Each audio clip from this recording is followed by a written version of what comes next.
నమస్కారం. మనం ఎందరో గురువులతో సజ్జన సాంగత్యం చేస్తున్నాం. ఈరోజు ఒక క్రియాయోగ మాస్టర్ అయినటువంటి రామకృష్ణ గారితో మనం సజ్జన సాంగత్యం చేద్దాం. వారు పరంపర విశ్వంభర అనే ఫౌండేషన్లో ఇప్పుడు ప్రస్తుతం వారు రన్ చేస్తూ ఉన్నారు. వారు నాన్నగారు విశ్వం గారు అనేసి అనేక పుస్తకాలు రాయడం జరిగింది. దాదాపులా 80కి పైగా పుస్తకాలు అందుబాటులో ఉన్నాయి. వారి పుస్తకాలు పిరమిడ్ స్పిరిచువల్ సొసైటీలో కూడా చాలామంది చదివే ఉన్నారు. అలాగే కాంతిమాల అనేసి, సాధనా పంచతంత్రాలు అనేసి, ఇలా ఎన్నో పుస్తకాలు మన సొసైటీ పరంపరలోను క్రియాయోగ పద్ధతిలోను చాలా పుస్తకాలు అందుబాటులో ఉన్నాయి. వారి యొక్క విశ్వం గారి కుమారుడైనటువంటి రామకృష్ణ గారితో మనం ఇప్పుడు సజ్జన సాంగత్యం చేసేటటువంటి భాగ్యం కలిగింది. నమస్కారం. గురు కృపాహి కేవలం, మాతృకృపాహి కేవలం. శ్రీమాత్రే నమః. మీరు ఇప్పుడు పరంపర విశ్వంభర ట్రస్ట్ని రన్ చేస్తూ ఉన్నారు. అసలుకి నాన్నగారికి ఇన్ని పుస్తకాలు రాయడానికి ప్రేరణ ఎక్కడి నుంచి లభించింది? చాలా మంచి ప్రశ్న వేశారు. నాన్నగారు పూర్వాశ్రమంలో వారు లెక్చరర్, న్యూ సైన్స్ కాలేజీలో, గొప్ప కవి. వారికి సాహిత్య అకాడమీ అవార్డు కూడా హలేబీడు అని ఒక పుస్తకం రాశారు. 1975లో వారికి రావటం జరిగింది. అలానే రివర్ మై గురు అని యుఎస్ఏ అంటే యునైటెడ్ స్టేట్స్ ఆఫ్ అమెరికా వాళ్ళు, కాలిఫోర్నియా వాళ్ళు, వరల్డ్ పోయిటరీ సొసైటీ వాళ్ళు దానికి కూడా ఇంటర్నేషనల్ అవార్డు ఇవ్వటం జరిగింది. అది ఇచ్చిన తర్వాత ఇక్కడ సాహిత్య అకాడమీ అవార్డు హలేబీడుకి రావటం జరిగింది. ఈ సాహిత్యంలో వారు ఎన్నో పుస్తకాలు, ఎన్నో మజిలీలు, ఎన్నో పుస్తకాలు వారు ప్రచురించడం కూడా జరిగింది. అందులో కొన్ని పుస్తకాలు ప్రేక్షకులకి, వారి యొక్క ఫాలోవర్స్కి తెలుసు. కొన్ని నేను చెప్తాను. మనస్ అని, హలేబీడు అని, అలానే రేపటి స్వర్గం అని, అశ్వఘోషుడు అని ఆల్ ఇండియా రేడియోలో కూడా అది ఇప్పుడు కూడా వస్తుందని నేను విన్నాను. వారి యొక్క నాటకం అశ్వఘోషుడు అని. సో దాని తర్వాత 1982 నుంచి వారు ఒక సంస్థ, బాబాజీ ప్రేరణతో, వారి అనుగ్రహంతో పరంపర విశ్వంభర అని, శ్రీ పరంపర ట్రస్ట్ అని స్థాపించడం జరిగింది.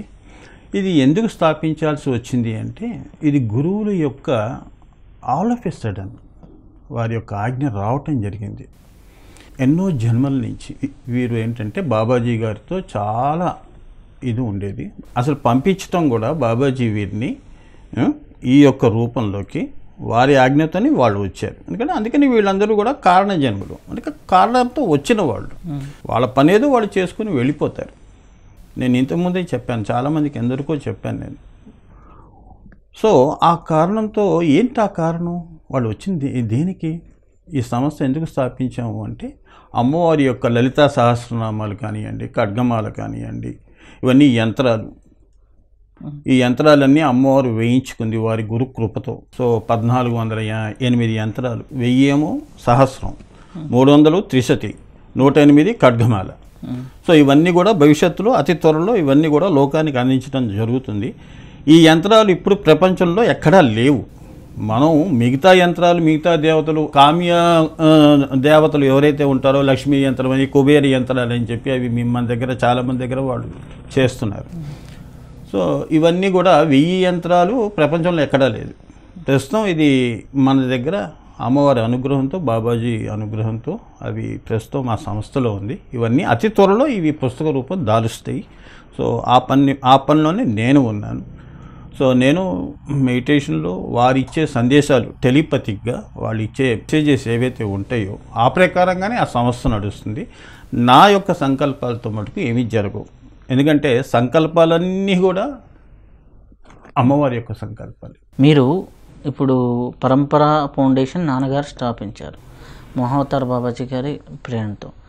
ఒక సాహిత్యవేత్త, మామూలు పోయిటరీ రాసే వ్యక్తి ఉన్నట్టుండి ఆధ్యాత్మిక పుస్తకాలు రాయటం, అది కూడా చిన్న నాలెడ్జ్ కాదు. ఎందుకంటే పర్సనల్గా నేను చదివాను కొన్ని పుస్తకాలు.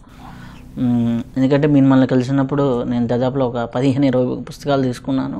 అంతకు ముందర కాంతిమాల అనే పుస్తకం రాసినప్పుడు అసలు విశ్వంభర పరంపర ఏంటి అనేది ఫస్ట్ ఎక్కడుంది అని కనుక్కోవడానికి సెర్చ్ చేస్తున్న ప్రాసెస్లో చేతన్ కలవటం, చేతన్ ద్వారా మీ దగ్గరికి రావటం జరిగింది. సాహిత్య అకాడమీ అవార్డు తీసుకోవడం అనేది మామూలు విషయం కాదు సాహిత్య రంగంలో. అలాంటి వ్యక్తి ఒక సాధనాపరమైనటువంటి గ్రంథాలు, అది క్రియాయోగం సంబంధించినవి, అంత ట్రాన్స్ఫర్మేషన్ ఎలా జరిగింది? మంచి ప్రశ్న వేస్తారు. ఇది 1982లోనే బాబాజీ వారు ఎందుకు ఈ భూమి మీదకి రావటం అనేది వారికి దర్శనం ఇచ్చి హాస్టల్లో ధ్యానంలో వాళ్ళు చేయవలసిన పనిని వాళ్ళు గుర్తు చేశారు. అప్పటి నుంచి వారు ఆ సాహితీ రంగం నుంచి ఆల్ ఆఫ్ ఎ సడన్ అనుకోకుండా ఈ యొక్క ఆధ్యాత్మిక మార్గంలోకి వాళ్ళు రావటం జరిగింది. ఇంకా అక్కడి నుంచి నాన్నగారు ఆ పుస్తకాలు రాయటం ఆపేసేసి ఆధ్యాత్మిక సంబంధించిన పుస్తకాలు రాయటం ఆయన ప్రారంభించారు. ఆయన మొదటి పుస్తకం ధ్యాన దీపిక, ధ్యానం ఎలా చేయాలి అందులో కూడా వారన్నీ చెప్పడం జరిగింది. ఫస్ట్ పుస్తకం అది నాకు బాగా గుర్తు. అంటే మహావతార్ బాబాజీ చెప్తున్నటువంటి పద్ధతిలో ధ్యానం అంటే ఏంటి? ఎందుకంటే మనము విజ్ఞాన భైరవ తంత్రం కానీ ఓపెన్ చేస్తే దాదాపులా 112 పద్ధతులు దాంట్లో చెప్పడం జరిగింది. అలాగే నాన్నగారు ఎక్కువగా ప్రచారం చేసినటువంటి ధ్యాన పద్ధతి ఏంటి? ఇది చాలా పెద్ద ప్రశ్న. అందుకే మేము ధ్యాన దీపికలో నాన్నగారు అంతా కూడా ఇన్ డీటెయిల్గా చెప్పారు. సో సమయాభావం వల్ల నేను కొద్దిగా అవుట్లైన్స్ చెప్తాను. ఎందుకంటే వీక్షిస్తున్న వాళ్ళందరికీ కూడా అమ్మవారి స్వరూపాలన్నింటికి కూడా విషయాలు తెలియాలి కాబట్టి నేను చెప్తున్నాను. ధ్యానము అంటే ఏంటంటే ఒకే వస్తువు మీద మనం తదేకంగా కాన్సన్ట్రేట్ చేయటం అనేది ధ్యానం అని అందరికీ తెలిసిన విషయం. అసలు మేము ఏం చెప్తామంటే ధ్యానం అంటే గురువు లేనిదే ధ్యానం గురించి మనకి అంత గొప్పగా మనకి అనుభూతులు రావు. సొంతంగా చేసుకోవటం, ఇప్పుడు సొంతంగా లౌకికంగా మనం ధ్యానంతోనే అన్ని పనులు చేస్తున్నాం, అంతేగా.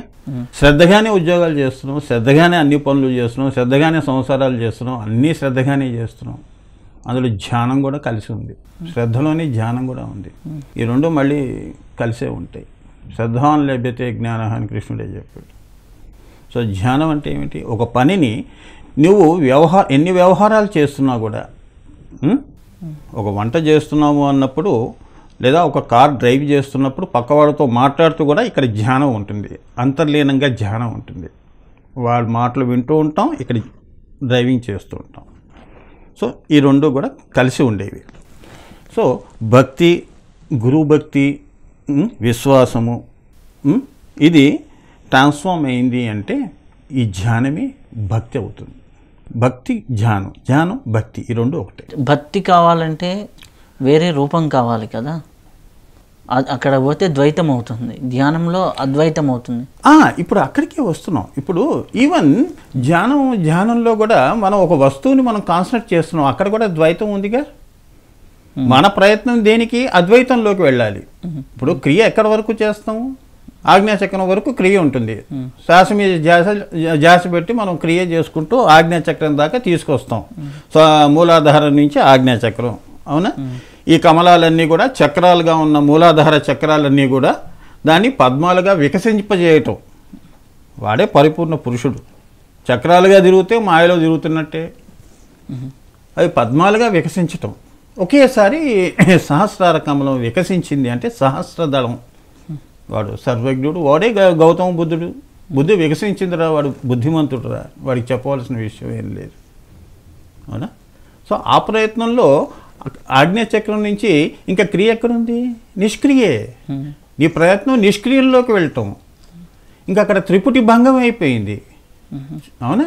సీన్, సీయర్, సీయింగ్ మూడు లేవు. ఇంకా త్రేయ, దత్తాత్రేయ, ఈ రూపాలన్నీ కూడా సింబాలిక్గా వాళ్ళు అలా చూపించారు.